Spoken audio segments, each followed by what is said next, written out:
सुंदर ते ध्यान उभे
Oh,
देव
कृपा करील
हेची वाटे जे जे भेटे तयासी देव कृपा करील माझ काय लाज राखील अवघियांचा विसर झाला हा राहिला उद्योग देव कृपा करील माझ काय लाज राखील तुका म्हणे चिंता वाटी तुका म्हणे चिंता वाटे कोण भेटे सांगे सा देव कृपा करील माझ काय लाज राखील विठ्ठल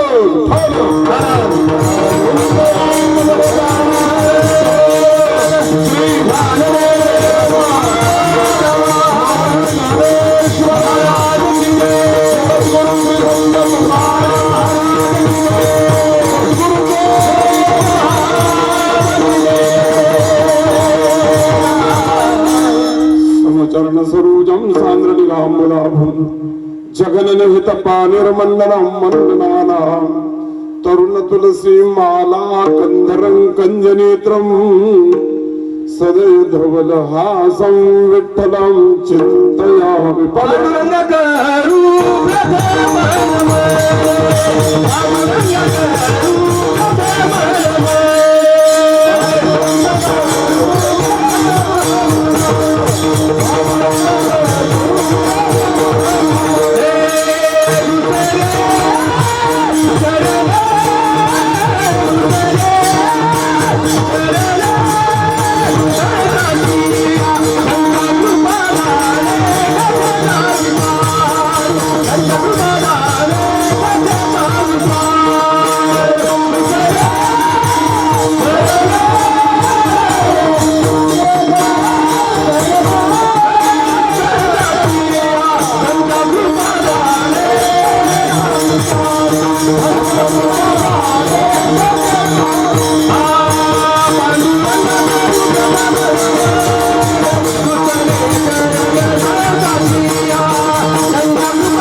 त्यांच्या कृपादाने कथेचा विस्तारू बाबाजी सद्गुरु दास तुका ओम नमो ज्ञानेश्वरा करुणा करा दयाळा तुमचा अनुग्रह लाधलो पावन झालो चराचरी काय माझी वाणी मानेल संतांसी रंजवो चित्तासी अपुलिया आरुष माझी वाणी बोबडी उत्तरे केली ती लेकुरे सलगी पायी संपाद्य ज्ञानंच विधाय भक्तिं विलोकितो येन समाधिराजः वैराग्यवन्तं सुविचारयुक्तं नमामि जोगं शिरसा गुरुन्तं मस्तकहि पायावि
सद्गुरु तुकया ज्ञान दीपा नमो सद्गुरु सच्चिदानंद रूपा नमो सद्गुरु भक्त कल्याण मूर्ती नमो सद्गुरु भास्करा पूर्ण कीर्ती सेवे लागी सेवक झालो तुमच्या लागलो निज चरणा अहो स्वामी तुकया देवा यावरी न करावा अव्हेर पुसावे से हेची वाटे जे जे भेटे तयासी देव कृपा करील मज काय लाज राखील प्रस्तुत तरी या हरिकीर्तन रूपी सेवेसाठी निवडलेला हा जो अभंग देहू निवासी विश्वोद्धारक संत श्रीमंत श्री जगद्गुरु तुकोबराय यांचा 4 चरणाचा देव भेटीची तळमळ व्यक्त करणारा अभंग आपण आज चिंतनासाठी निवडला आहे. विठ्ठल विठ्ठल परमार्थाचा अंतिम साध्य आणि अंतिम ध्येय देव भेट व्हावी यासाठी असं नंतर परमार्थ करावा. नाही तर मग काही परमार्थामध्ये फिरतात आणि परमार्थ काही करतात.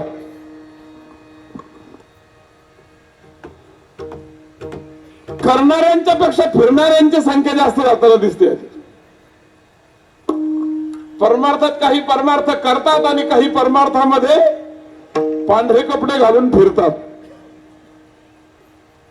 कुटुंबाची जबाबदारी असते म्हणून बाजार करतात आणि काही काम नाही म्हणून बाजारात फिरतात असाही वर्ग आहे.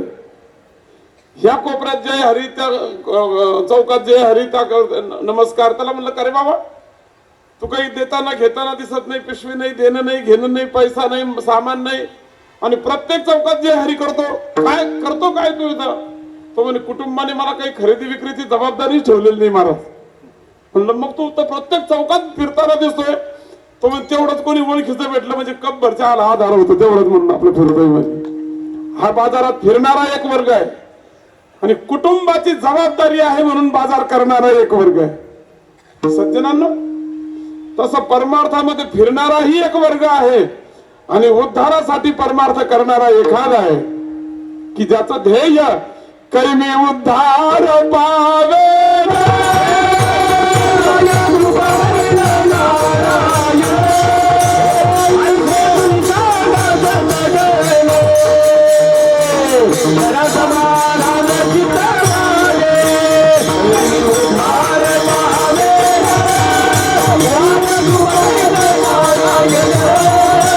I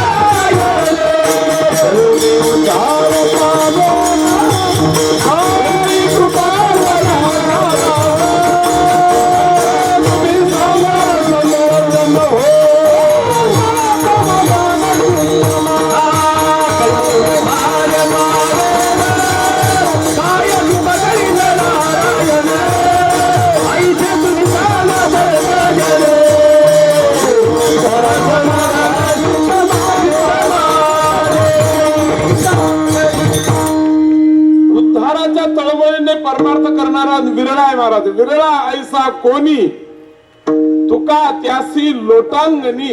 एखादा आहे महाराज. ही भरती गर्दी जी आहे का ती अनावश्यक गर्दी महाराज, अतिरिक्त गर्दी आहे ती.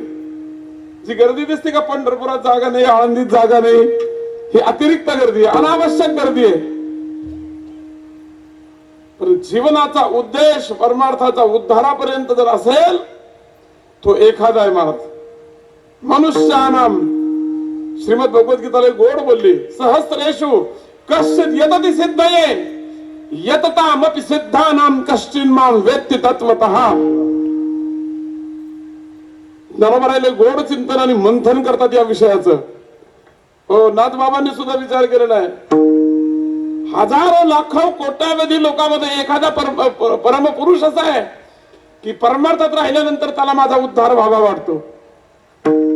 मी आपल्याला विचारतोय, बऱ्याच लोकांचा परमार्थ उद्धारा करता आहे का उदरा करता आहे? शब्द कळतात का माझे? मग बोलायचं वय नाही झालं का तुमचं अजून?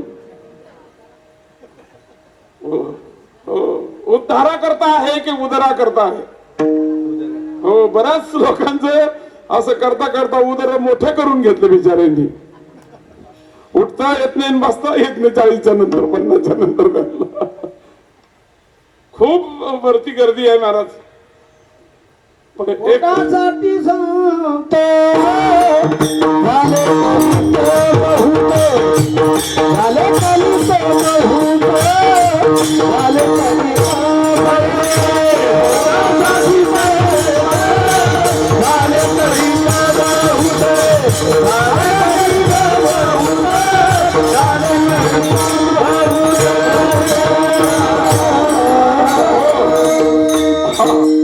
मी एवढं स्पष्ट नाही बोलणार. महाराजांनी सुंदर प्रमाण दिले. मी काही कोणाच्या पोटावर उठलेलो नाही. पण एकूण महाराज लेखाजोखा तसा दिसतो आमच्या डोळ्याला. कुठे अशी भावना की माझा उद्धार व्हावा, मला संत भेटावे, त्यांच्या कृपाच्या आशीर्वादाने मला देव भेटावा आणि एक दिवस या जीवनातला उद्धार व्हावा. कारण माझ्या जीवनाचं अंतिम ध्येय आणि अंतिम साध्य आहे ते म्हणजे भगवत दर्शन. तुका म्हणे जन्माला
साथ लय मस्त आहे बरं. काही सशक्त साथ आहे, नाहीतर अशक्त साथ असली का ते नुसते आमच्याकडे पाहते किली किली किली किली. हे काय प्रॉब्लेम?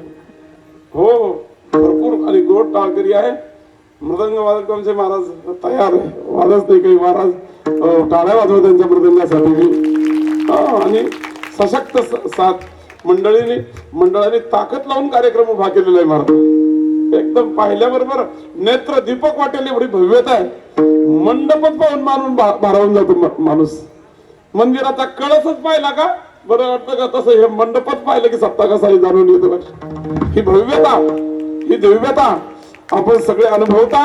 आमच्या सारख्यांना तुमच्या भेटीचा, दर्शनाचा आणि या कीर्तनाचा योग या निमित्ताने आपल्या मंडळाचे अध्यक्ष आमचे परमार्थ स्नेही श्री हरिभक्त नारायण शिरोळे महाराजांनी ही सेवा माझ्याकडे सोपवली. या निमित्ताने हे तुमच्या भेटीगाठी होत आहेत महाराज परमार्थाच्या.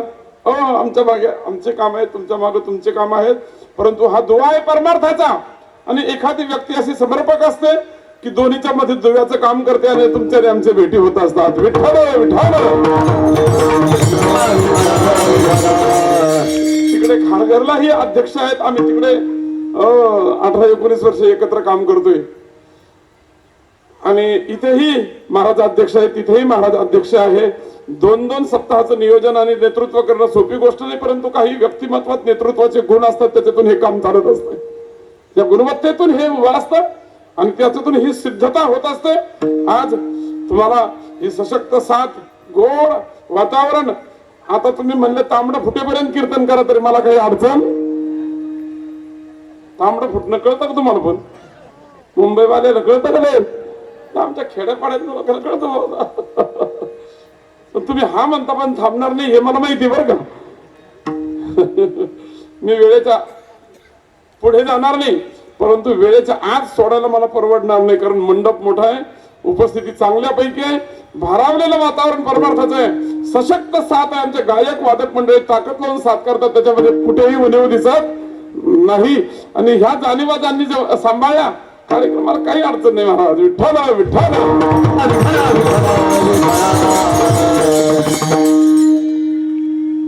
एक दिवस जीवनामध्ये भगवंताची प्राप्ती व्हावी हे जीवनाचं अंतिम साध्य आहे, जगद्गुरु तुकोबाराय म्हणतात. आणि मग एकदा ध्येय ठरलं का माणूस त्या दिशेने वाटचाल करत असतो. महाराज अखंडता प्रवास त्या दिशेने चालू असतो की हा मला एक दिवस तिथपर्यंत जायचं म्हणजे जायचंय, मला वेळ लागेल चालेल, परंतु पावलं त्या दिशेनेच पडतील. ज्ञानोबारांनी गोड चिंतन केलेलं आहे. हळूहळू ढाळे ढाळे केतुलेनी एके वेळे मार्गाचे निबळे निश्चित ठाके. हळूहळू चालायचं, घाई परमार्थात घाई करायची, प्रमाणात घाई करायची नाही, गडबड बोलण्यामध्ये घाई करायची. गवळण म्हटली हळूहळू चला आणि कोणी कोणाशी पेंड्या सुदाम्या श्रीराम्या भगवान परमात्म्याला म्हणतात देवा काल्याचा प्रसंगातला मला तिकडे जायचं नाही, पण इथे घाई करायची नाही, बराच काळ इथे परमार्थामध्ये घालवायचा आहे. जेवढी दीर्घ सेवा होईल तुमची इथे तेवढी सेवेतली शक्ती वाढते. महाराज ज्या ज्या क्षेत्रात तुम्ही कार्यरत आहात त्या क्षेत्रात तुमची जेवढी दीर्घ सेवा ती तपश्चर्या होते आणि त्याच्यामध्ये ताकद निर्माण होते, ताकद निर्माण होते. आता महाराज मृदंग वाजवतात. महाराज ती खेळ खूप मोठी सेवा आहे, खूप मोठा कालखंड द्यावा लागतो या एवढ्या तयारीला. आम्ही त्याच्यातून अनुभवून इथपर्यंत आलेलो आहे. हो 1-2 बोल मला बी वाजवता येतो येडे वाकडे आहे की नाही बाबा. तर ते आम्हाला माहिती आहे किती किती त्याला सेवा आहे. उर्वरी वैद्य बाबांची सेवा. महाराज रस्त्याने माऊलीच्या पालखी सोहळ्याबरोबर जर पखवाज लावायचा असला, पखवाजाने नुसतं पखवाज झालं, बाबांनी चालतं चालतं इकून एक बोट इकून एक बोट इकून एक बोट टाकायचं, ठोक्यातच पखवाज लागला पाहिजे, एका ठोक्यातच. ही सेवा होती महाराज, इतक्या काळची दीर्घ सेवा होती. आणि दीर्घ सेवा ज्या क्षेत्रात होईल तुमची एका ठोक्यातच पखवाज. नाही तर कीर्तन होतं तरी कुटकुट कुटकुट कुटकुट कुटकुट कुटकुट आपली चालू. सुंदर वाजवणार गायनाची सेवा आहे. जेवढी स्वर साधना तुमची जास्त राहील ना महाराज. ज्ञानोबारांच्या पालखी सोहळ्याबरोबर ज्यावेळेस आम्ही सुरुवातीला चालायला लागलो, नामदेव टिंबुकर प्रमाण म्हणायला असायचे, फेट्यावला म्हातार होत. आता स्वपन काकांचे वडील, त्यावेळेस माईक नाही आणि लाईट नाही.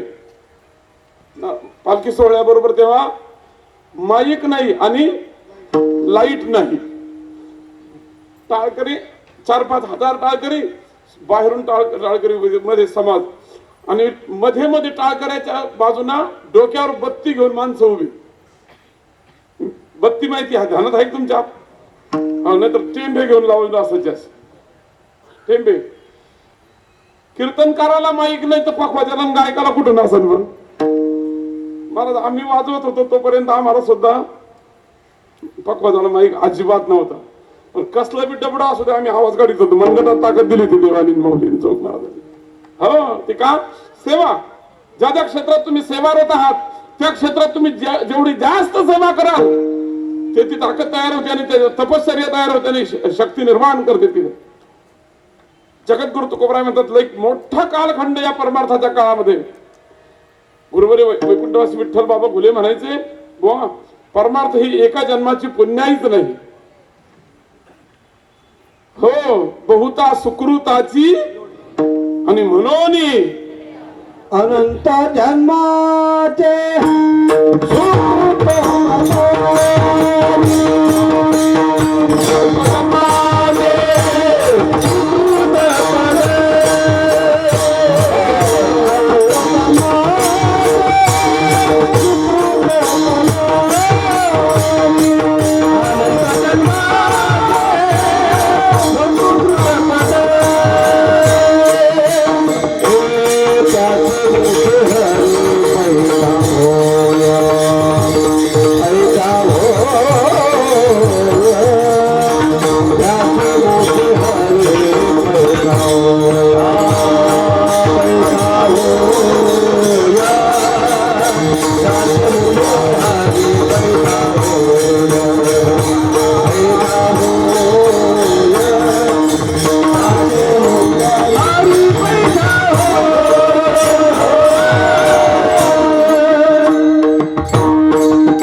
जन्मांतराची पुण्याई म्हणजे आपण आज परमार्थाच्या पथावर आरूढ आहोत.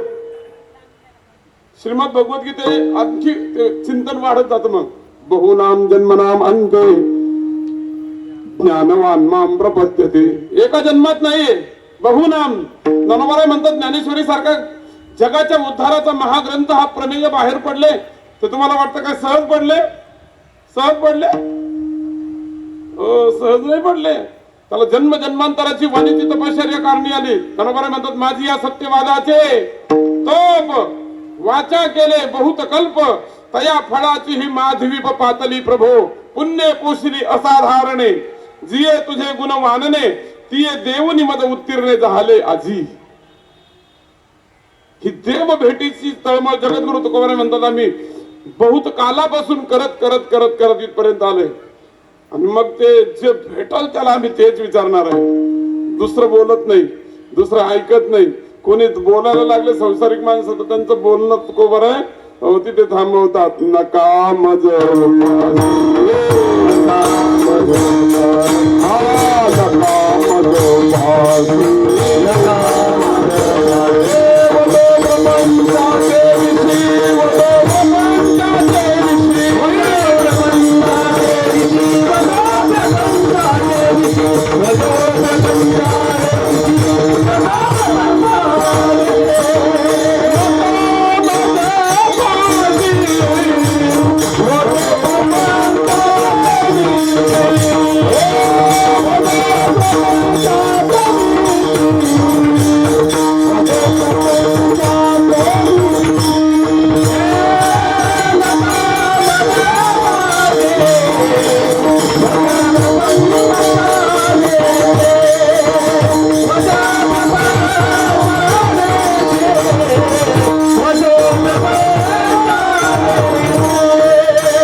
आपण भेटल्याबरोबर परमार्थाचं बोलतो का संसाराचं बोलतो?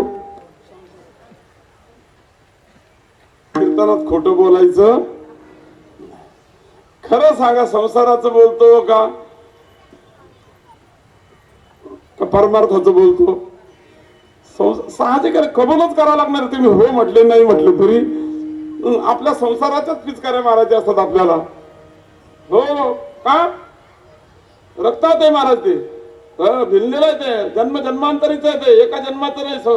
मला एक तुम्हाला विचारायचंय आपण जुने परमार्थिक आहोत का जुने संसारिक आहोत?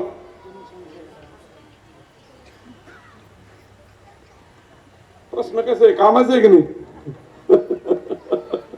गुरुवारी गुरुबाबांच्या पाठातले मानत आम्ही जोग महाराज वारकरी शिक्षण संस्थेमध्ये शिकत असताना गुरुवारी वैकुंठवासी विठ्ठल बाबा घुले हे सिद्धांत महाराज जीवनाचे. आपण जुने संसारिक आहोत का जुने परमार्थिक आहोत? आपण जुने संसारिकच आहोत. आता काल परवाचे परमार्थिक आहोत. जुने संसारात जन्म जन्मान दुरोनी आला मी गा दुःख झाले दारुण आला मी गा दुःख झाले दारुण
मोकळं होत नाही कीर्तन. दुरून आलो मी गा दुःख झाले दारुण. हे दूरवरचा प्रवास संसाराचा आहे, हे मला तुमच्या लक्षात आणून द्यायचं. जुने संसारिक आहोत आपण. तुकोबराय म्हणतात या संसारिक लोक बोलायला लागले की ते त्यांचंच बोलतात, परमार्थाचं काही बोलत. महाराजांनी थांबवलंय, नका माझं पासी वदो प्रपंचाचे विषयी. तुम्ही पहा, आपण लगेच सुरुवातच ती करतो. मी कीर्तन झालं आणि मुक्कामाला होतो. मग सगळं झाल्यानंतर झोपायच्या वेळेला आजीबाई होत्या एक जवळ बसलेल्या. आजी आता मी झोपतो, पण अशी कॉट सरळच होती, ब्लँकेट नव्हती, उशी नव्हती, काहीच नव्हतं, नुसती कॉटन त्याच्यावर गादी पडलेली होती. मला आजी उशाला काय? मला कारण सरळ सपाट गादी होती ना. मला आई आजी उशाला काय? आजी म्हणते बाबा माझ्या उशाला ना 2 मुलं आणि 1 मुलगी. म्हणलं आजी माझ्या उशाला विचारतो मी, तुझ्या उशाला नाही विचार. तू लगेच सांगली की तुझा प्रपंच सांगायला लागली. मला माझ्या उशाला 2 मुलं आणि 1 मुलगी आहे. तसं आपली संसाराची वृत्ती असल्या कारणाने जे समोर येईन ते आपण संसाराविषयीच बोलतात. तुकोबराय म्हणतात मला संसाराचं बोलणं आता मज नायकवे कानी मज देवाविन वाणी. आता नायकवे कानी आणि मज देवाविन वाणी. माझ्या कानाने सुद्धा देवाशिवाय मला दुसरा शब्दही आता कानावर घेऊ वाटत नाही.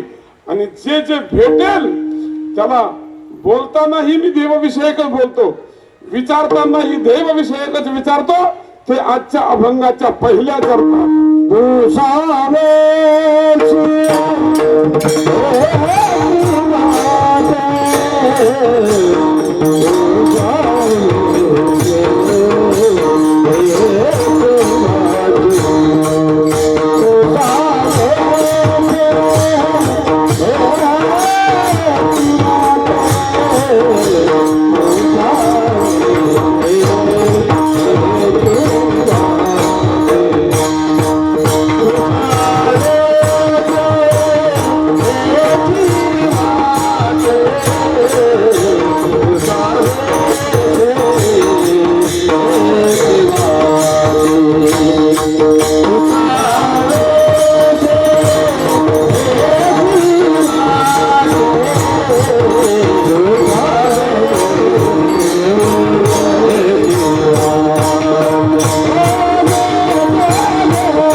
शिवाय बोलावं आता वाटतच नाही.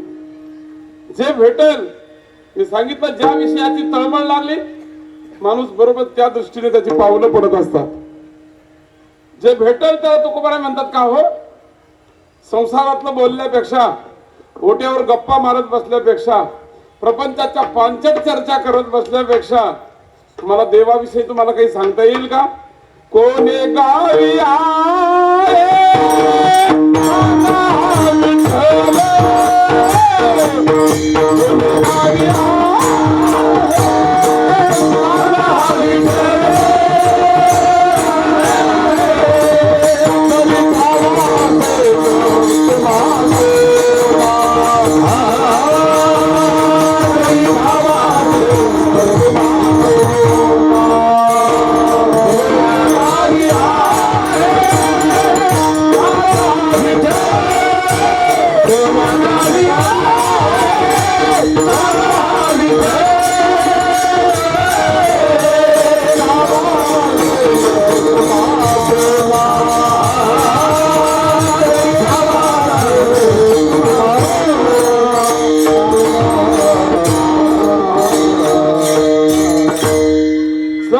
माझ्या देवाविषयी काही माहिती असेल ना तर तुम्ही मला तेवढंच फक्त सांगा.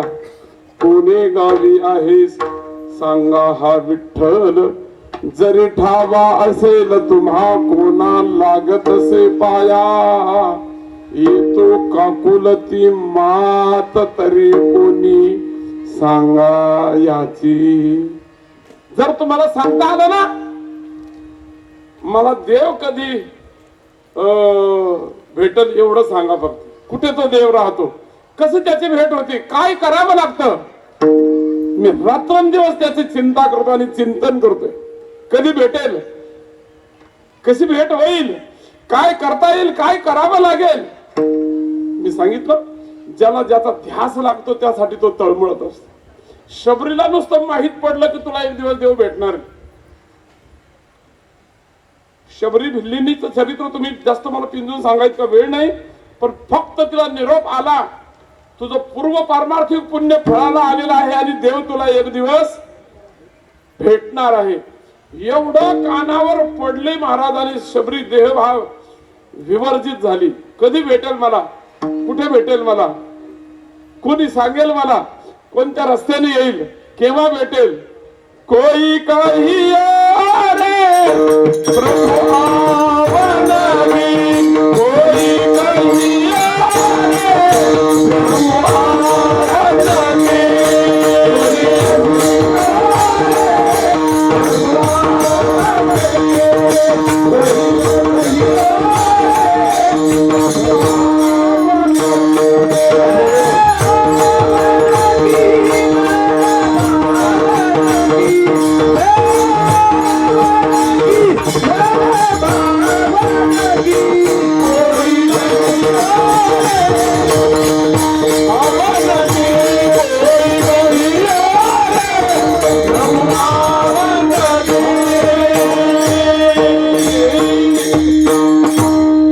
शबरी म्हणते देवा कोणी सांगा देव मला भेटणार एवढा फक्त निरोप. या संता, या संतांनी मला निरोप दिला की तुला देव भेटायला येतोय.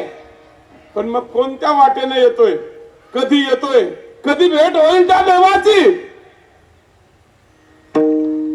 मग ती देवाला म्हणते देवा अरे कधी भेट होईल रे देवा.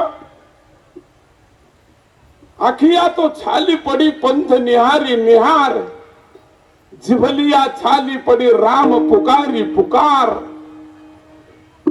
तेव्हा म्हणतात तुझा जप केल्यानंतर तू भेटतो तर माझ्या जिभेला उभरानं पडलं, छिद्र पडायची वेळ आली तुझ्या रामाच्या नावाचं नाम पुकार करता करता. डोळ्याची खासड झाली देवा तुझी वाट पाहता पाहता. कधी भेटशील, कधी भेटेल, कधी भेटेल रघुपती,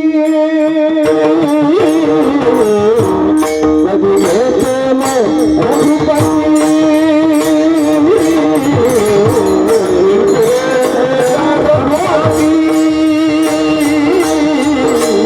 कधी भेटेल रघुपती.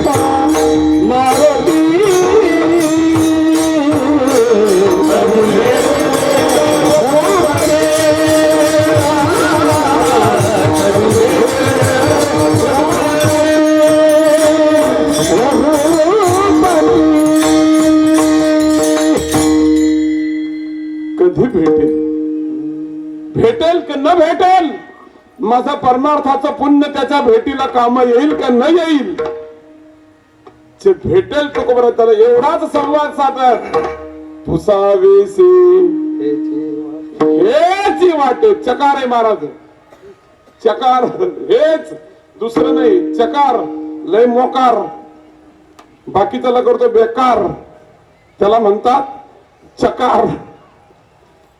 हेच विचारणार मी फक्त देवाच्या भेटीविषयी कोणाला सांगता येतं का? पुसावेसे हेच वाटे जे जे भेटे तयासी. काय पुसा वाटतं महाराज? ते अभंगाच्या दुसऱ्या देव कृपा करील मान, देव कृपा करील मान, देव कृपा करील मान, देव कृपा करील मान, देव कृपा करील मान.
माझ्यावर कृपा करेल का आणि माझी परमार्थिक लाज तो राखील का? महाराज अभंगाचा गाभा हे चरण म्हणजे, पण ध्रुपद असं, ध्रुपद शब्दाचाच अर्थ आहे असा आहे महाराज. प्रत्येक चरणाभोवती ते का फिरतं, त्या अभंगाचा आशय घन त्या ध्रुपदामध्ये असतं. देव भेटीची तळमळ करणारा अभंग मी सुरुवातीला प्रास्ताविकामध्ये सांगितलंय आणि हा अभंगाचा आशय आहे. माझ्या कीर्तनाचाही आशय आहे. कीर्तनात सासू जावयाच्या गोष्टीपेक्षा देवभेटीच्या विषयी बोलायचं आम्हाला जोग महाराज संस्थेने शिकवलेलं आहे. सासू जावयाच्या गोष्टी सांगून मनोरंजन हे आम्हाला आवडत नाही. आईचं बाबाचं याचं त्याचं ते करून आपल्याला पाकिट मिळवायचे नाही. आम्हाला आशय घनता तुमच्या समोर ठेवायचे. देव कृपा, देवाची कृपा, परमार्थाचं अंतिम ध्येय, अंतिम साध्य आहे महाराज. कधी होईल? हो, देव कृपा करील मज. कृपा जर झाली महाराज, कृपेचे 3-4 प्रकार सांगितले. शास्त्र कृपा आहे, गुरु कृपा आहे, संत कृपा आहे आणि देव कृपा आहे. शास्त्र कृपा जर झाली महाराज, हो त्याला काय सांगायचं, तुम्ही नुसतं समोर विषय ठेवल्याबरोबर सगळ्या शास्त्राचं आकलन होतं. ती शास्त्र कृपा असते. आमच्या संस्थेची पद्धत आहे. बरेच विद्यार्थी 4 वर्षामध्ये अर्धी ज्ञानेश्वरी तयार होते. आणि नंतर वर्ष 2 वर्ष राहिले का सगळं ज्ञानेश्वरीत काय करतात, ते मुखोद्गत करून टाकतात किंवा 108 पारायण करतात तिथे राहून. एवढं संहितेने त्याचं काय होतं, शास्त्राची कृपा होते आणि मग तुम्ही जो शब्द बोलाल त्याचे परिणाम आणि प्रभाव समाज मनामध्ये उमटतात. ही शास्त्र कृपा आहे. हो, काही संत कृपा आहे आणि काही कोणाची न कोणाची कृपा जीवनामध्ये संपादन केल्याशिवाय जीवनामध्ये काही प्राप्ती होत. कोणाची न कोणाची कशाची कृपा असावी महाराज जीवनामध्ये. आम्ही मृदंगाच्या क्लासला होतो गुरुवारी वैद्यबाबांच्याकडे. आमच्या आधी उभा आला एक विद्यार्थी होता. 4-5 हजार बोल झाले महाराज त्याचे, तरी तर हरिपाठात बी वाजवता येईना. तर नाव नाही जाहीर केली हा. आणि आम्ही 1000-1500 पोरातच आपलं पुणे आकाशवाणी, मुंबई दूरदर्शन, सारा महाराष्ट्र वाजून मोकळे झालो की कॅसेटान, पठाडे महाराजांच्या कॅसेटान येऊन सगळं. महाराज मी बाबांनाच विचारलं एक दिवस, म्हणलं बाबा हा 4-5 वर्षापासून आपल्या वह्या लिहितो, 4-5 हजार बोल झाले याचे, तरी याला हरिपाठही नीट वाजवता येत नाही, तर तुमची सेवा एवढी दीर्घ आहे, आता लई तयार व्हायला पाहिजे होते. बाबा म्हणले बघा, कला ही प्रयत्न साध्य नाहीये, ती कृपा साध्य आहे. कुणाची तरी कृपा झाल्याशिवाय कला ही ईश्वराने दिलेली देणगी आहे, ती प्रयत्नाने मिळत नाही. हो, ती कोणाच्या तरी कृपेने संपादन करावी लागते. म्हणून कृपा संपादन हे त्यातलं अत्यंत महत्वाचं आहे. श्री गुरुकृपा, त्याला गुरुकृपा कमी पडली, एवढा प्रयत्न केला तरी सुद्धा त्याला साध्य होत नाही. म्हणून कृपा असावी महाराज जीवनामध्ये. प्रदान केले संती कल्पाती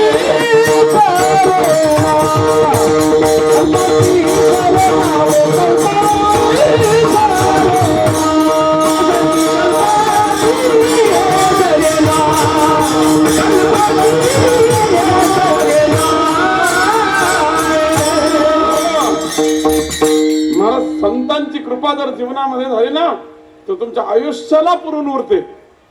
समाजाने केलेली कृपा किती दिवस पुरते? संतांनी केलेली कृपा तुमच्या जीवनाभराला कामी येते महाराज, जीवनभर पुरून जाते महाराज.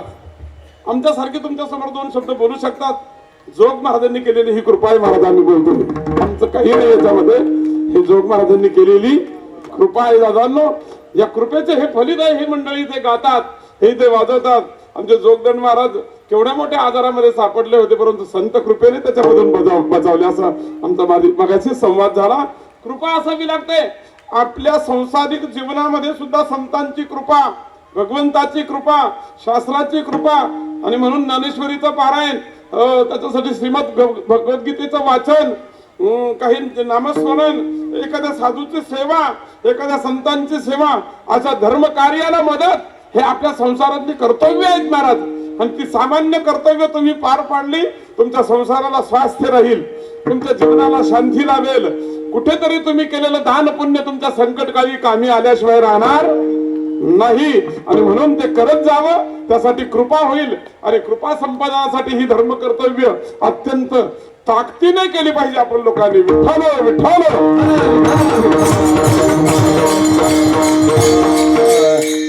सगळा संसार काही आपल्यालाच खायला दिलेला नाही देवाने, हे ध्यानात ठेवायचा.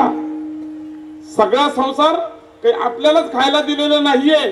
त्याच्यातून काही असं उभं राहावं, त्याच्यातून काही हे उभं राहावं. धर्म कर्तव्य, परमार्थिक काम. आज एवढा मोठा धर्ममंडप उभा दिसतो, एखादा दानशूर दाता उभा राहतो, धर्ममंडपाला मदत करतो. हे केवढं मोठं कृपा नाळायला लागतो की आपल्याला हे धर्म कार्य त्याच्यामध्ये आनंदाने करता येतं. हे केलं पाहिजे. छोटी मोठी जी तुमच्या वाट्याला येईल, तुमची जेवढी शक्ती आहे तेवढी कमी ना, परंतु ही कृपा संपादनासाठी आपल्या संसारातून हे थोडं बायपास केलं पाहिजे. हे बघा, धरण असतं बा, धरण. धरण भरल्यानंतर धरणाच्या बाजूने एक असं काय म्हणतात तुमच्याकडे त्याला, ते पाणी जायला व्यवस्था केलेली असते शासनाने. हा, सांडवा. आता बरोबर बोलले. आता काही काही भागात सांडवा असतो. धरण जर फुल भरलं तर फुल भरल्यानंतर काय पाणी कुणी निघतं. आणि सांडवा जर दाबून धरला तर धरण फुटल्याशिवाय राहणार.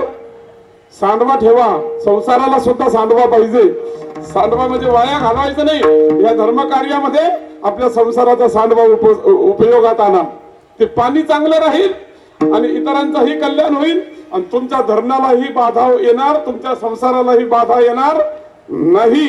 म्हणून सांडवा ठेवा दानाचा, सांडवा ठेवा धर्माचा, सांडवा ठेवा अशा सत्कर्माचा. याने कृपा संपादन होईल. मी कृपा शब्दासाठी बोलतो. कृपकल्प येते, हा प्रथम गणाचा धातू आहे.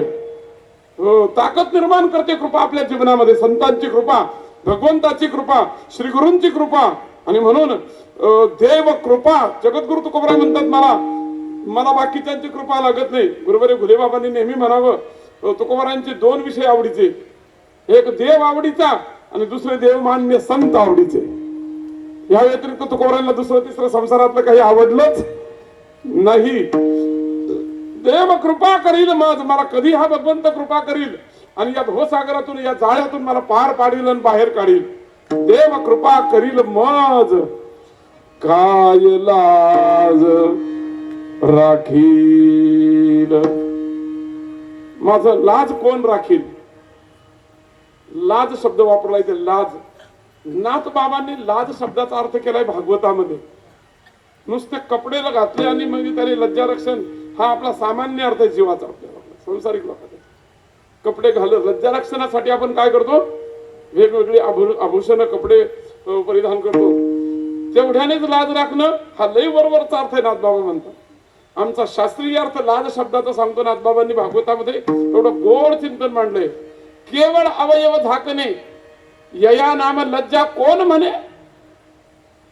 नुसते अवयव झाकणं याला कोण लाज म्हणे? नाथ बाबा म्हणतात. मग गेली याही जीवे प्राणे, अकर्म न करणे ते लज्जा. जीव गेला तरी चालेल, परंतु माझ्या हातातून वाईट घडू नये. आणि जर वाईट घडायला लागली तर त्याची काय वाटावी? लाज वाटावी.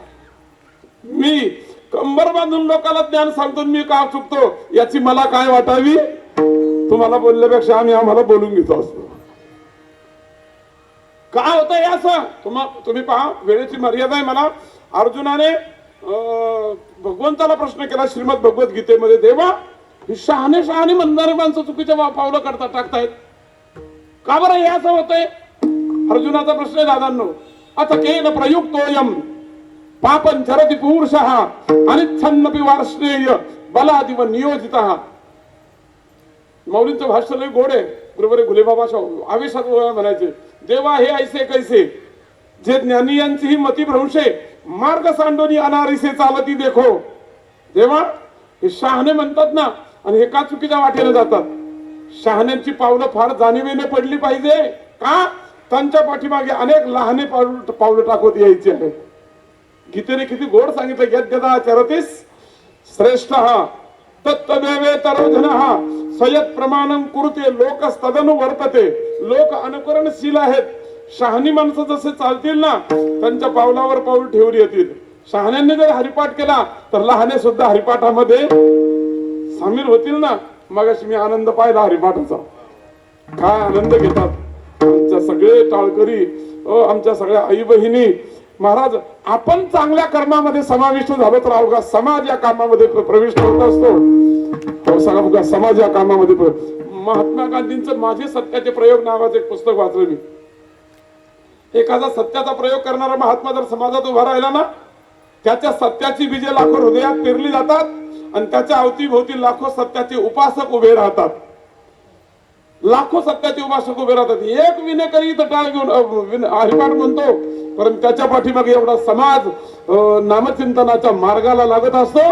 हे पुण्य नाम सप्ताहातून तयार होतं दादा. हे पुण्य करण्यासाठी नामसप्ताह आहे. याच्यासाठी हे 10-20 वर्ष अखंड त्यांनी लावून धरलेल्या कार्यकर्त्यांनी. आणि हे नवनिर्माण याच्यातून करण्याची ताकद कृपेने होते दादांनो. ते कृपेने होते. हो, कृपेने होते. आणि महाराज म्हणतात, काय लाज राखील. देवच लाज राखतो दादांनो. आम्ही आपली लाज राखू शकत? त्यानेच जर राखली तरच आपली लाज राहते. जर त्याने नाही राखली तर आपली लाज राहत. त्यानेच राखावी. त्याने अनेकांची राखलेली आहे. लाज रखो तुम मेरी प्रभुजी, लाज रखो तुम मेरी, जब बैरी ने कबरी पकरी तब ही मान मरोरी. हिंदुस्थानी पद आहे. तेव्हा तूच लाज राखू शकतो. आमच्या द्रौपदीला आदेश केलाय दुर्योधनाने, दुःशासना जा त्या द्रौपदीला ओढून आण भरसभेमध्ये. का? आपण तिला डावावर जिंकलेलं आहे. दादाची आज्ञा म्हटल्यानंतर दुःशासन चालत चालत चालत तिथपर्यंत गेला जिथे द्रौपदी बसलेली होती. द्रौपदीला म्हणतो, हे बघ, आम्ही तुला दूत कर्मामध्ये डावावर जिंकलेलं आहे. दादाने आदेश काढलेला आहे, तुला माझ्या बरोबर भरसभेमध्ये यायचं आहे. द्रौपदीने नम्रपणे विनम्र भावाने सांगितलं, दादाचा आदेश असेल गोष्ट मला मान्य आहे, परंतु माझी काही अडचण आहे. मला तुमच्या सभेमध्ये येता येत नाही. ते म्हणजे तुझ्या अडचणीला आम्ही ऐकायला रिकामे नाही. तुला जायचं सांगितलं, तुला यावं लागेल. द्रौपदी गयावया करते आहे दादा. अरे बाबा तुमचं म्हणणं आम्ही ऐकायला तयार आहोत, पण माझी स्त्रीची अडचण आहे, मला तिथे येता येत नाही. मला 4 दिवस तुमच्या धर्मसभेमध्ये यायला निसर्गाने परवानगी दिलेली नाही. कृपा करा, मला तिथे यायला सांगू नका. दुःशासन ऐकत नाही. तू जर तशी नाही आली तर मी तुला भरसभेमध्ये ओढून नेणार असं म्हटल्याने तिला धरलं आणि आणलं भरसभेमध्ये. भरसभेमध्ये आणल्यानंतर ती खाली मान घालून उभी राहिली. दुर्योधन म्हणतो, दुःशासना नुसतं उभी नको करू, घाल तुझ्या वस्त्राला हात आणि कर तिला विवस्त्र. महाराज, एखाद्या आर्य महिलेची अशी अवहेलना ज्या सभेमध्ये होत असते ती सभा राहत नसते. तिथे विध्वंस तयार होत असतो आणि तिथून महाभारताला प्रारंभ झालाय. घाल तिच्या हात म्हटल्यानंतर द्रौपदीने आपल्या बलदंड 5 पतीकडे पाहिलं. कोण याच्यातून 5 जण असे आहेत की सही सलामत माझी सोडवणूक करतील. अर्जुनाकडे पाहिलं तर त्यांनी धनुष्याला हात घातला. धनुष्य उचलणार तेवढ्यात धर्मराजाने अर्जुनाला नजरेने दाबला. अर्जुना, धनुष्याला हात लावायचा का? आपण हरलेलो आहोत डावावर, आपल्याला इथे आता धनुष्य उचलता येत नाही. शांत बस. पूर्वी भावाचा भाऊ ऐकत होता, हाय की नाही?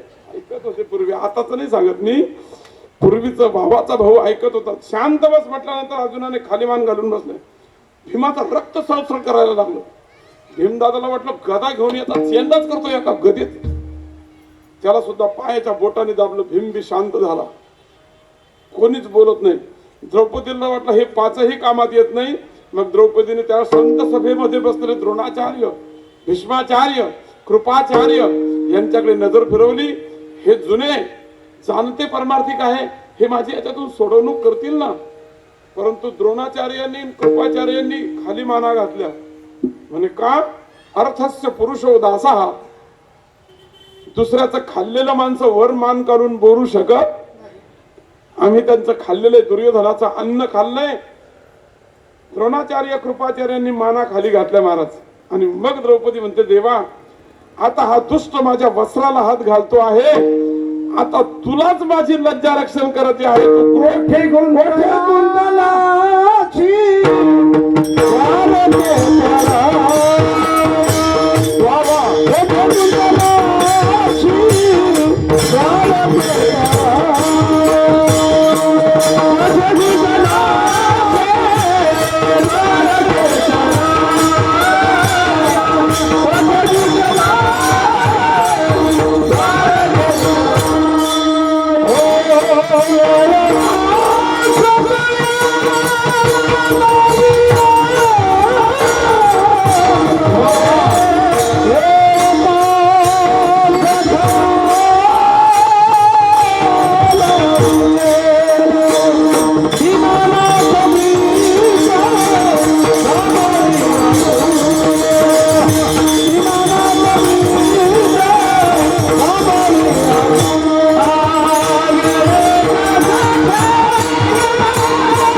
दुर्योधनाने द्रौपदीच्या वस्त्राला हात घातल्यानंतर द्रौपदी म्हणते, हे देवराया, आता पती कामाला येत नाही, संत सभा कामाला येत नाही, तुलाच माझी लज्जा रक्षण करावं लागतं. आणि मग आर्ध हाक मारली.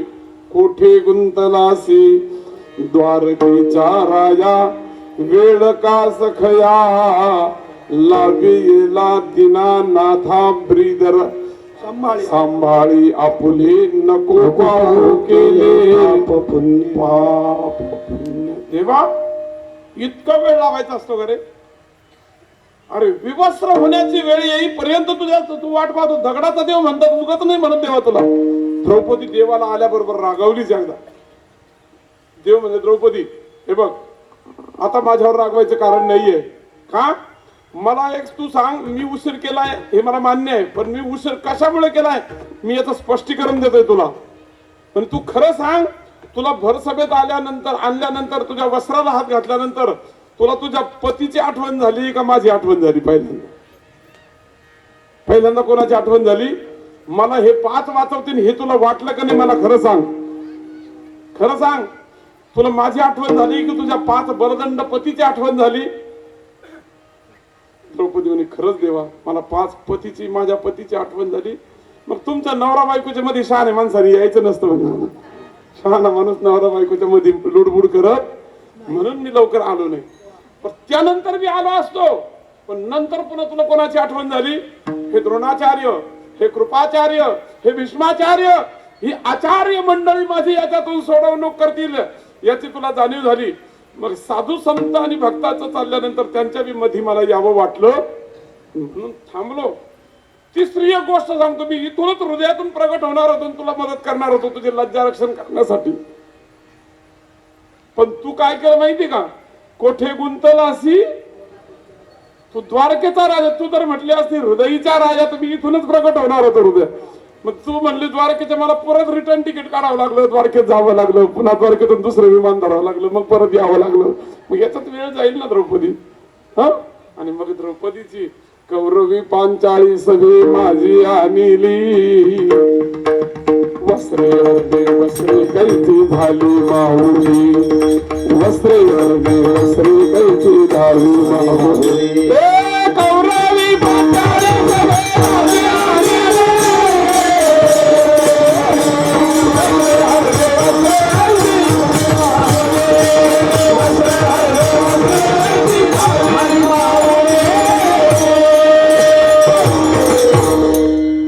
कौरवांनी लज्जा हरण करण्याचा, पाप करायचा प्रयत्न केला, परंतु भगवान परमात्म्याने तिला तिथे भागवतात लय गोड मोठं चिंतन आहे त्याचं. वस्त्र पुरवले नाही, साड्या पुरवल्या नाही, मग स्वतः देवाने वस्त्रावतारच धारण केला. वस्त्रे हरणे वस्त्रे कैसी, देवच अंबरावतार नावाचा 11वा अवतार धारण केला देवाने. अंबर अवतार नाव दिलं त्याला. कोणता अवतार? वस्त्र अवतार. त्याला अंबर अवतार नाव धारण केलं. का बरं असं केलं? प्रश्न विचारलाय भागवतामध्ये नाथबाबांना. मग नाथबाबांनी देवाला असं का बरं, तू आता 10 अवतार होते, तू 11वा अवतार कशाला घेतला देवा? देवाने सांगितलं, माझी द्रौपदी भर सभेमध्ये साडी नेसताना उघडी दिसू नये म्हणून वस्त्र पुरवले असते. तिला साडी नेसताना जो त्रास झाला असता, वस्त्र पुरवायचं कामच नाही, मीच अवतार धारण केला आणि द्रौपदीच्या शरीराभोवती वेष्टन तयार केलं. काय लाज, देवानेच लाज राखावी. जीवाची लाज देव जेवढा राखू शकतो ना, तेवढे जगातलं तुमचं कोणी लज्जा रक्षण करू शकत. आणि म्हणून अंतिम हाक देवाला मारत जा कोणताही प्रसंग असला तर. काय घर चालला दार चालला. द्रौपदीच्या 5 पती एवढे तर बरदंड नाहीत ना आपले. हो, ते केवढे केवढे धनुर्धारी होते महाराज. जगात त्यांचं नाव असलेले माणसं होते, परंतु तेही कामा येत नाही. काम जर कोण येत असलं तर माझा देवच कामा येतो. काय लाज, आपल्या संसार परमार्थाची लाज राखण्याचं काम तो देव करतो. महाराज काय लाज राखील. आणि तोच एक माणसा करता धरता असला करणारे आम्ही रात्रंदिवस त्याचीच आठवण करतो. बाकीच्या प्रपंचाचा आम्हाला विसर पडला. तुकोबारांनी आजच्या अभंगाच्या 3ऱ्या कडल्यामध्ये सांगितलं, अवघियाचा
मला वेळेच्या पुढे जायचं नाही जमलं आता गोड वातावरण निर्मित लई छान आहे इथं काय असं काही जमिनीत भूमीत आनंद राहत असतं काय कीर्तनाने पावन झालेले कसा उभा करायचं आपत जमून जातं ही सगळी साथ मस्त उपस्थिती आणि टायमिंग लई फ्रेश आहे टायमिंग काय आता 7 ते 9 एकाच्या डोळ्यावर झोप नाही दिसत अजून मला का डुकल्या येतात काही केला मग तर आत्महत्याच करीन मी जर 7ला डुकल्या 7ला जर डुकल्या यायला मग मला आत्महत्याच करणे करा अजिबात फ्रेश वातावरण सगळं 7 ते 9 ची वेळ नाही सुंदर आहे पूर्वी वेळ नाही विचित्र होते 9 ते 11 हा आमचे जगन्नाथ महाराज पवार म्हणायचे लोक उगाच आरोप करतात कीर्तनात झोप आली 9 ते 11 ची वेळ होती आणि त्यावेळेस काय कीर्तनात झोप आली म्हणायचे अण्णा म्हणायचे कीर्तनात झोप आलीच नाही झोप आपलं कीर्तन झोपीत गेलं म्हणायचे कीर्तनाची शास्त्रीय आपली झोपेची शास्त्रीय वेळ सांगायची ते 10 ते 4 रात्री 10 ला झोपलं पाहिजे आणि पहाटे 4 ला मुंबईकरांना पटतं काय 10 ला तुम्ही झोपतच नाही 4 ला कधीच ही शास्त्रीय वेळ सांगतो मी तुम्हाला जमलं तर पहा आम्ही आळंदीत ते पाळतो 4 ला उठतो म्हणजे उठतो आम्हाला विद्यार्थ्यांसोबत उठावं लागतं मग जगन्नाथांना म्हणायचे झोपेची वेळ जर 10 ते 4 असेल तर कीर्तनाची वेळ काय होती तेव्हा 9 ते 11 मग झोप कीर्तनाचा वेळ का कीर्तन झोपेत घुसलं घंटाभर हे 7 ते 9 ची प्रसन्न वेळ आहे जगद्गुरु तुकोबाराय म्हणतात देवा तुझं चिंतन करत असताना तुझ्या भेटीची जी तंद्री लागली ना सगळ्या गोष्टीचा संसारातला विसर पडला आम्हाला आणि विसर परमार्थातलाही महत्वाचा आहे मला आठवाची लई धोके विसराचे लई फायदे पडावा विसर माणसाला देहाचा विसर पडावा वेळेचा विसर पडावा गेहाचा विसर पडावा सगळ्या संसाराचा सुद्धा विसर पडावा तुकोबारांनी प्रार्थना केली देवाला देवा आता ऐसा करी उपकार देहाचा विचार पाडी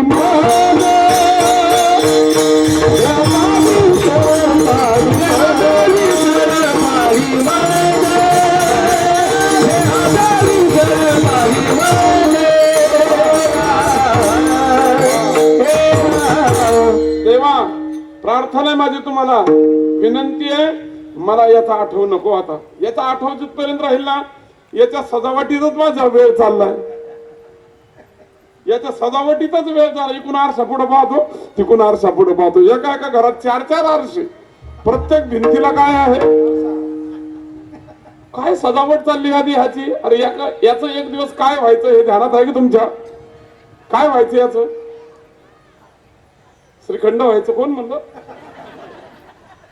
अरे अरे अरे श्रीखंड नाही माती व्हायची याची काय व्हायची 3 चिमट्या राग जर व्हायची तर मातीसाठी आयुष्याची माती का करताय याची जर माती व्हायची असेल तर आयुष्याची माती या देहाच्या सजावटीसाठी का करताय याला बाजूला करा आणि देवाच्या वाटेला चला साधूंच्या संगतीमध्ये चला चांगल्यांच्या सहवासामध्ये परमार्थ करा जीवनाची उंची तुम्हाला देवापर्यंत घेऊन जाईल देवाची होईल म्हणती ते होती तरी का चित्ती न धराला नरली हे निधान लागले हाती उत्तम सार उत्तम गती देवाची होईल म्हणती ते या देहाने देव होता येतं देव प्राप्त करता येतो आपण संसाराच्या भिंतीत बांधण्यामध्ये आणि हे कपडेच घालण्यामध्ये आपलं आयुष्य घालवतो दादांनो या व्यतिरिक्त काही जीवन असलं पाहिजे ते म्हणजे जीवन नाही हो ती गरज आहे तात्पुरती ती वेळ भागवण्यापुरती ती लज्जरक्षणापुरती आहे ती झोप घेण्यापुरती आहे थोडा प्रपंच हा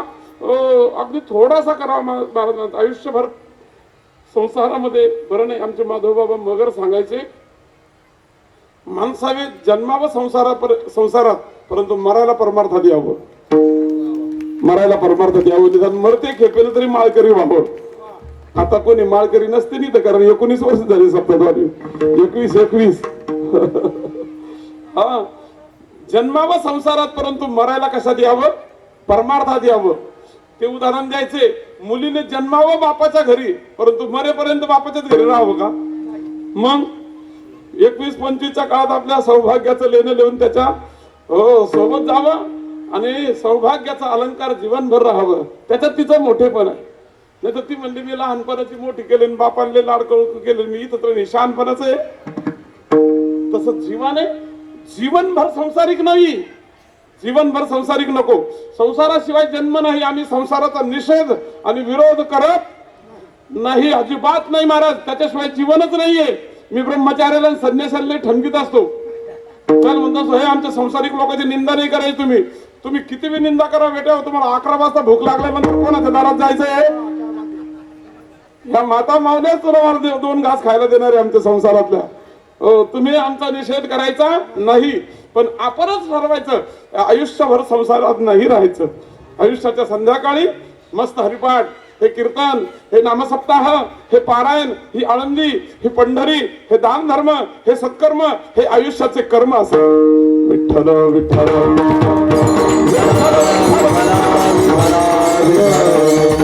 मला एक सांगायचं, अवघी यांचा विसर, हा विसर झाला पाहिजे. या प्रॉपर्टीचा विसर झाला पाहिजे, या संसाराचा विसर झाला पाहिजे, या देहाचा विसर झाला पाहिजे. कधीतरी देहगेहाच्या या जातीचा विसर झाला पाहिजे, ज्ञानाचा विसर झाला पाहिजे. याती कुळ माझे आणि श्रीरंगा वाचोनी किती वो शिकवाल मज वेळोवेळा मी तया गोवळा. विसरलं पाहिजे, विसरलं पाहिजे. ती गवळण विसरली महाराज, देहाला विसरली, गेहाला विसरली, विसरली कामधंदा.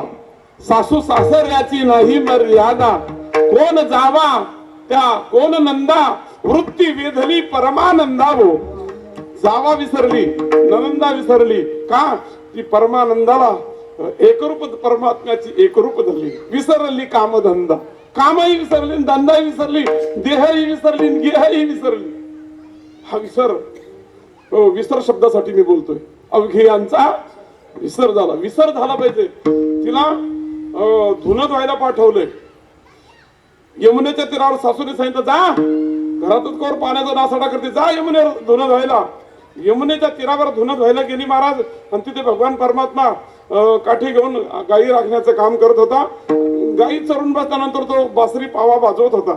तो तिच्या नजरेने पडला महाराज, तर ती धुणंच विसरली. चिरे चोळी त्या धुता विसर, ऊर्ध्व लक्ष लागले कृष्ण मूर्ती. कोणा नाठवी हे कोण कुळ यादी, झाल्या तटस्था सकाळा नेत्र पंक्ती ओ. ऐशा गोपिका त्या कामातुरा नारी, चित्त विव्हळ ते देखावया हारी. नाही मर्यादा निसंग वावरी, रंगा रंगा ऐसे होने लागे हरि ओ. ऐसा गोपिकाचा कामा तुराना. गोड लागत असलं तरी 9 वाजत आले, ध्यानात आहे का तुमच्या? का विसरले? ही वेळ विसरली पाहिजे. या चिंतनामध्ये हे विसराव. हे सगळं तुम्हाला सांगू, मागून हे कीर्तन सुद्धा विसरावं. मी कोणी कीर्तनकार आहे हे सुद्धा हे खरा विसर. अवघी यांचा विसर झाला, एक हा राहिला उद्योग. आणि तेवढं चांगलं सांगणारे कोणी भेटत नाही. तुकोबाराय म्हणतात, तुका म्हणे चिंता वाटे कोण भेटे सांगे सा. 10 मिनिटं शिल्लक आहे. 3 चरणापर्यंत आपण आलेलो आहोत. 4थ्या चरणाचं एक 10 मिनिटामध्ये 10 मिनिटामध्ये चिंतन करू, पण एकदा संप्रदायपूर्वक भजन करू. सगळ्यांनी मोकळ्या मनाने भजन कर. मी आतापर्यंत तुम्हाला काही त्रास दिलाय का? मागचे तर म्हणतो ते महाराज, तुम प्रेम से गाव हम आराम से सोते है. तुमचं ते मजेने चाललं. समोरची माणसं मस्त डुलू डुलू ऐकतात बिचारे. एकदा संप्रदायपूर्वक भजन करू.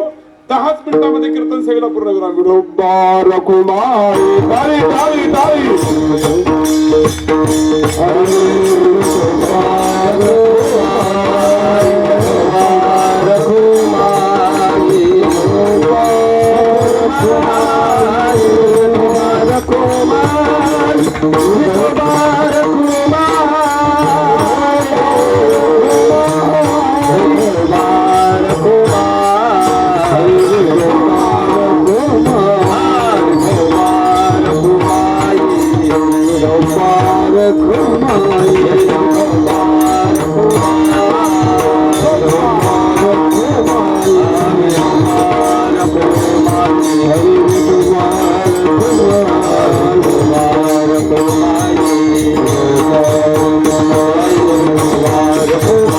Hare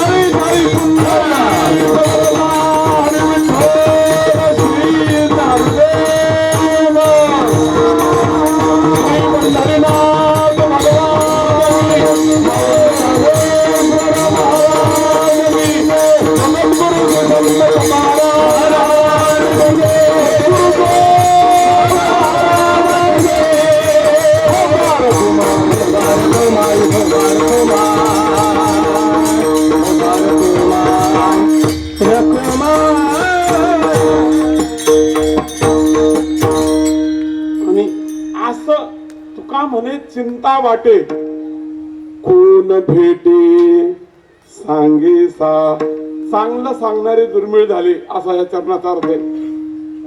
चांगलं सांगणारे हिताचं सांगणारे दुर्मिळ झाले असा या चरणाचा अर्थ आहे. तुका म्हणे चिंता मला चिंता आहे महाराज. हे सांगणारे लोक काही बी सासू जावयाचे सांगू लागले, आई माझी सांगू लागली, हो हे चांगलं नाही महाराज. आता म्हणायला संधी नाही कोणाला. वेळ संपलेली आहे. महाराज म्हणतात चिंता आहे महाराज. होय परमार्थातल्या चिंता, संसाराच्या चिंता.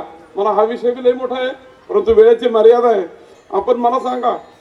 महाराज म्हणतात आमचे माधवबाबा मगर म्हणायचे तुम्ही देवाचं चिंतन करत असेल तर तुम्हाला चिंता राहणार. आपण चिंतन जास्त करतो का चिंता जास्त करतो? संसाराची चिंताच करतो ना. कसं काय करू? गुरुवारी वैद्य बाबा सांगायचे काय करू, कसं करू, कसं होतं, कसं झालं, ही चिंता. आणि प्रत्येक जणाच्या पहा काही काही चेहऱ्यावर असे इजळून गेले चेहरे संसाराच्या चिंता. हा काही काही चेहऱ्याने महाराज आनंदच राहिला नाही संसाराच्या चिंतेने. चिंतेने माणसाचं लई नुकसान होतं, लई नुकसान होतं. चिंता हा शब्द मला दोनदा चिंतन करता येईल इतकं मोठं आहे. चिंतेने लई नुकसान होतं. जी माणसं सतत संसाराची चिंता करतात का त्यांच्या चेहऱ्यावरचं हास्य हरवलेलं असतं बा. आणि अशी माणसं जर समोर बसलेली असतील आमचं पाठ असलेलं विसरून जातं का ते सारखं ते डोक्यात त्याच्यात तेच घोळत राहतं. पोरग नोकरी लागलं नाही, पगार घरी आणतच नाही, संध्याकाळी ते लेझीम खेळतच येतं. ह्या चिंता संसारातल्या ते सारखं त्याच्या डोक्यात राहतं. त्याच्या कीर्तनात चित्तच लागत नाही. हा मग त्याचा चेहरा पाहिला का आमचं पाठ असलेलं सगळं विसरून जातं. माणूस म्हणतात ते अहो ते आमचं ते विसरून त्याच्यात काही नवलच नाही. त्याला सुद्धा दिवसभर वन फिरलं, संध्याकाळी घरी आलं बायकोला म्हणे काय असं तर डेरे टोपल्यात असलं दोन दिवसभर वन करीत फिरलो, परंतु तुकडा खायला भेटला नाही. म्हणतो कोणाचं तोंड पाहिलं म्हणतो सकाळी उठल्याबरोबर. ते बरं म्हणे असं बायको म्हणे बरंच फिरले तुम्ही. काय बस फिरलो पण मला खायलाच भेटलं नाही. कोणाचं तोंड पाहिलं म्हणतो सकाळी उठल्याबरोबर, दिवसभर तुकडा खायला भेटला नाही अन्नाचा. ती बायको लई बोलकी होती त्याची. ती म्हण मी तुम्हाला म्हणले होते सकाळी आरशात पाहू नका. कळलं का तुम्हाला? मी म्हणजे त्याच तोंड इतकं वंगाळ होतं की त्यानेच आरशात पाहिल्यानंतर त्याला तुकडा खायला भेटला नाही. असे विपन्न झालेले माणसं चेहऱ्यावर आनंद नाही महाराज त्यांच्या. का?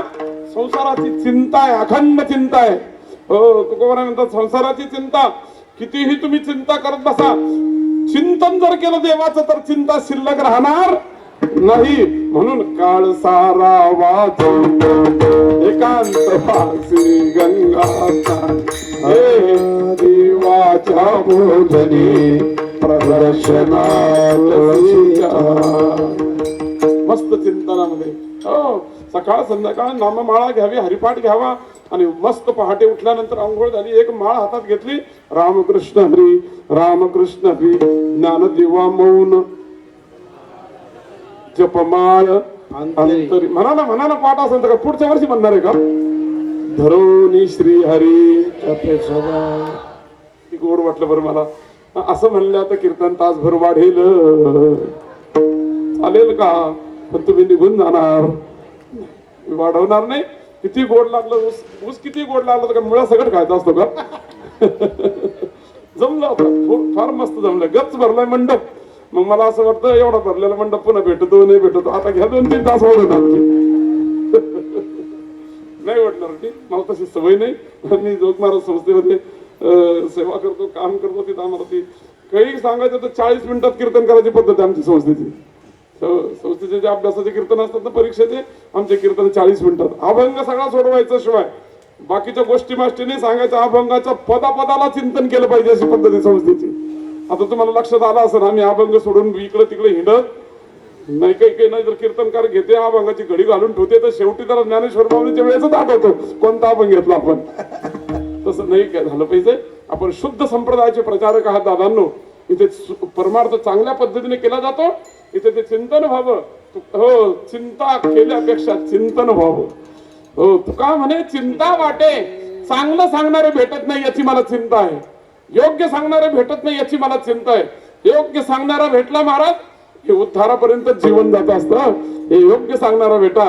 काय सांगणारा भेटावा तर तुकोबाराय म्हणतात देव कृपा करील मज काय लाज राखेल ज्ञानेश्वर ज्ञानराज माऊली तुकाराम माऊली ज्ञानेश्वर माऊली ज्ञानराज माऊली तुकाराम माऊली ज्ञानेश्वर माऊली ज्ञानराज माऊली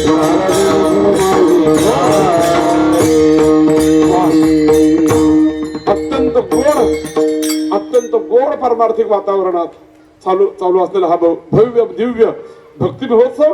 आणि या भक्ती महोत्सवातील आजची ही 6व्या दिवसाची सेवा आपल्या मंडळाचे अध्यक्ष हरिभक्तपरायण आमचे परमार्थ स्नेही श्री खंडोजी महाराज शिरोळे साहेब यांनी ही सेवा माझ्याकडे सोपवली. सेवेच्या निमित्ताने तुम्हा सगळ्यांच्या दर्शनाचा भेटीचा योग आमचे सगळे टाळकरी बांधव मृदंग वादक खूप गोड साथ केली. मी त्यांचा ऋणी राहील. आणि तुम्ही एवढ्या शांत चित्ताने इथं येऊन बसलात. आपण शांत चित्ताने ऐकतात. रोजची जी परमार्थाची शिस्त ती वाखाणण्यासारखी या मंडळाची आहे. मंडळाला मी लाख लाख धन्यवाद देईन. जोग महाराजांच्या वारकरी शिक्षण संस्थेच्या वतीने एक जाता जाता एक सूचना तुमच्या कानावर घालून जातो. संस्था याचना करत नाही, संस्था सूचना करते. जोग महाराज संस्थेत 600 विद्यार्थी शिक्षण घेतात. गीतात गाथा ज्ञानेश्वरी पंचदशी मी स्वतः तिथे शिकवायला आहे. मी डायरेक्टर बॉडीवर आहे.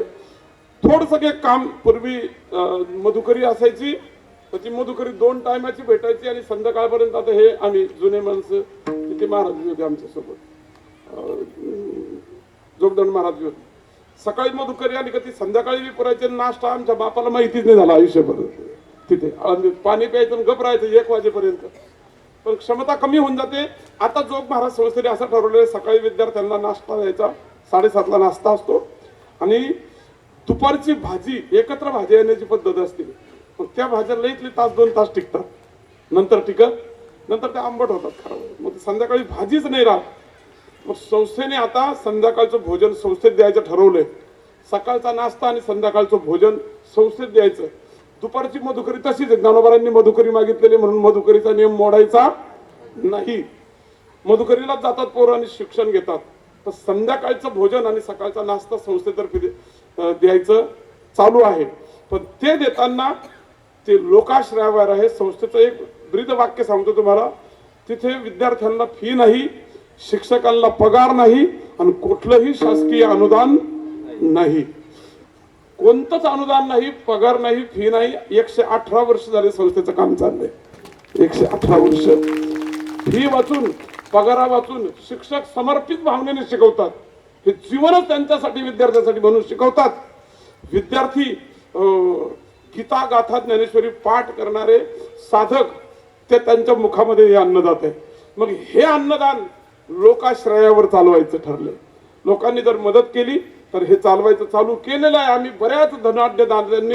मग संसारातून आपल्या जर वाटला एखादा घास आपला त्या आळंदीच्या गीता गाथा ज्ञानेश्वरी पाठ करणाऱ्या साधकांच्या मुखात जावा असं जर कुणाला वाटलं तर माझ्या सोबत पावती पुस्तक आहे. ताबडतोब जोग महाराज वारकरी शिक्षण संस्थेची पावती दिल्या जाते. कारभार पारदर्शक आहे. दरवर्षी त्याचा ऑडिट होतं. स्वच्छ सुंदर कारभार आहे. आपला प्रत्येक रुपया विद्यार्थ्याच्या अभ्यासासाठी खर्च होतोय. जर तुम्हाला कोणाला वाटलं त्या सेवेमध्ये सादर व्हावं 5,000 रुपये 10,000 रुपये 11,000 रुपये 8 दिवसापूर्वी माझं घाटकोपरला कीर्तन होत होतं. एका आजीने तिची साठलेली पुंजी 1.5 लाख रुपये माझ्याकडे आणून जमा केले आणि त्या 1.5 लाखात तिचं वर्षानुवर्ष तिच्या नावाने अन्नदान चालणार आहे. असं बी जर कोणाला वाटलं आपल्या नंतर आपल्यासाठी गाथा गीता ज्ञानेश्वरी पाठ करणाऱ्या विद्यार्थ्यांचं अन्नदान चालावं तर कोणी लाखही देऊ शकता, 1.5 लाखही देऊ शकता. 1.5 लाख रुपये जमा केले तर तुमच्या नावाने दरवर्षी तिथे त्या दिवशी अन्नदान केलं जातं.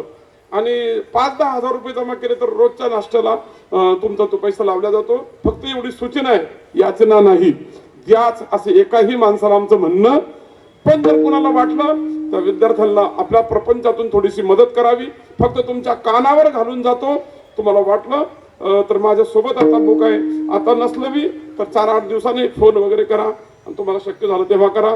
झालेली सेवा तुम्हा उपस्थित सज्जन श्रोत्यांच्या माझ्या भक्तिमती माता वर्गाच्या चरणी समर्पित करतो. स्वानंद सुखनिवासी सद्गुरू श्री जोग महाराजांच्या चरणी ही सेवा समर्पण करतो. तुका म्हणे चिंता वाटे कोण भेटे सांगेसा. अशी दानाची संधी सांगणारे बी कोणी भेटत नसतात. तर ती जोग महाराजांच्या संस्थेमध्ये ती संधी आपणाला आहे. आपल्या प्रपंचातून वाटलं तर आपण करावं असे तुम्हाला आवाहन करतो. आणि झालेली ही सेवा याच ठिकाणी भगवत चरणारविंदी समर्पित करतो आणि या ठिकाणी थांबतो. म्हणायची का चाल नको ना, वेळ झाली आहे. वेळ तर संपवायचं. वेळ सगळ्यासाठी चांगली राहते. विठ्ठल जय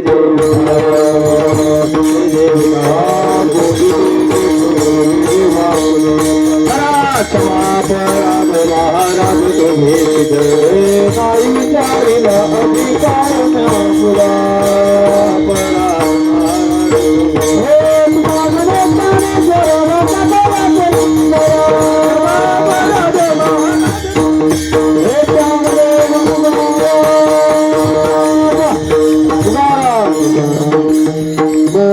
मंडळी गौरवे हरी विठ्ठल श्री नारद